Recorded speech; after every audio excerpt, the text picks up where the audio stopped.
The war between Israel and Hamas began with a Hamas onslaught on Israelis that left 1,200 dead with allegations of rape, torture and beheadings of civilians. The Israeli campaign in Gaza has gained intensity since the ceasefire between Israel and Hamas ended. And a UN Security Council resolution calling for an immediate ceasefire has been vetoed by the United States, with the United Kingdom abstaining. Meanwhile, 138 hostages are presumably inside Gaza in Hamas captivity. To update us on the IDF operation, I'm pleased to be joined by Lieutenant Colonel Peter Lerner from Tel Aviv. Peter Lerner, thank you very much for joining us. Is it true that we're now at a new level of intensity in this campaign? Good morning, Michael. Yes, absolutely. We are broadening the scope of our activities, increasing the engagement with the terrorists on the ground and seeking out Hamas wherever they are. Absolutely, we've broadened the scope in several areas, but most predominantly in the Khan Yunis area, which is a southern center of gravity of Hamas, a operational hub of their activities. And indeed, I can definitely report at this stage, we are moving forward, engaging and killing terrorists extensively. And where we aren't killing them, they are raising the white flag and turning themselves in. According to the Hamas-dominated Ministry of Health, I think they're now saying something like 17,000 people have been killed. Do you have an estimate for how many of those were combatants?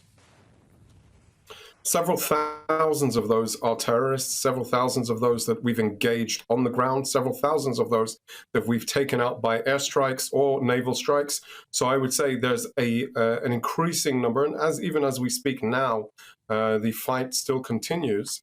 And I would also say that almost in every engagement that we are seeking out the terrorists, they are being killed on the battleground. So several thousand, I think you said several thousand out of 17,000. And there are about 7,000 children who have been killed. Do you dispute that figure? So we don't know for sure, and obviously we have to be cautious at accepting anything Hamas says. And I would say that every civilian killed in this war is an individual tragedy, a tragedy for the community and tragedy for the people of Gaza as well. Each and every one of those lies on the shoulders of Hamas that decided to open this war. We are now taking the war in order to achieve our goals of dismantling and destroying Hamas as a governing authority, and also to bring home those 137 hostages that are still being held this morning here in Israel, including 17 women and children that Hamas refused to release. I would be the first to acknowledge that, for example, in trying to win the Second World War against Nazism, huge numbers of innocent civilians and children were killed by the Allies, for example, in bombing raids. But we are in an era now of greater precision warfare.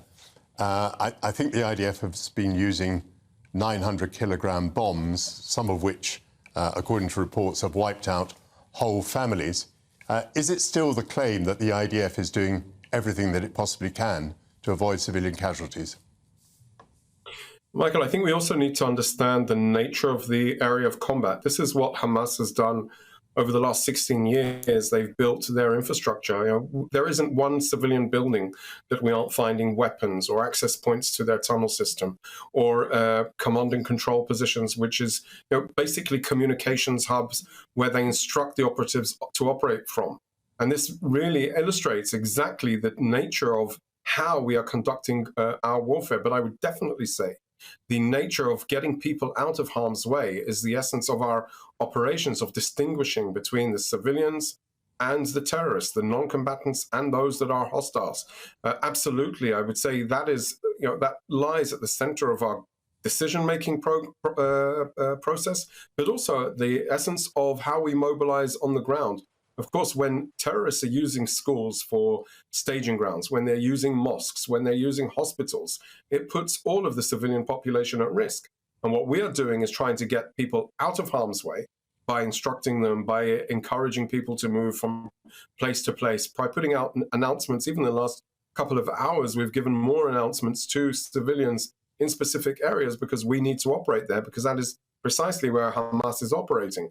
So the nature, and I would also argue, and I definitely reflect on what you're saying about World War II and how we've advanced since then. Unfortunately, the enemy has degraded since then. They don't differentiate themselves between the civilians and their activities. Hamas, precisely when we're watching the propaganda videos that they distribute, they're all wearing sandals and jeans. This is the enemy that we face, and we are seeking them out. We have no choice. This isn't a war we wanted at all. I would actually say it's a war we were surprised by. But the paradigm has to change. Hamas have to go, and we need to be able to make sure that Israelis and Palestinians can live in peace. It's a very important part of your political strategy to maintain the support of your allies. It's striking that Lord Cameron, since he became Foreign Secretary, has been urging the Israelis to, well, I think broadly speaking, to take greater care. Interesting to me that the United Kingdom abstained on the resolution the other day.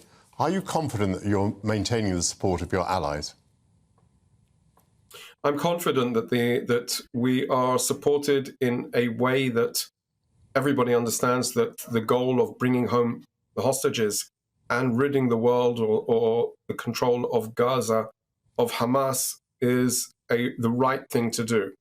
Of course, we're very attentive to our allies, to our American allies, to our British allies that are telling us to be careful, to increase humanitarian supplies, and absolutely we intend on increasing the humanitarian supplies that go into Gaza.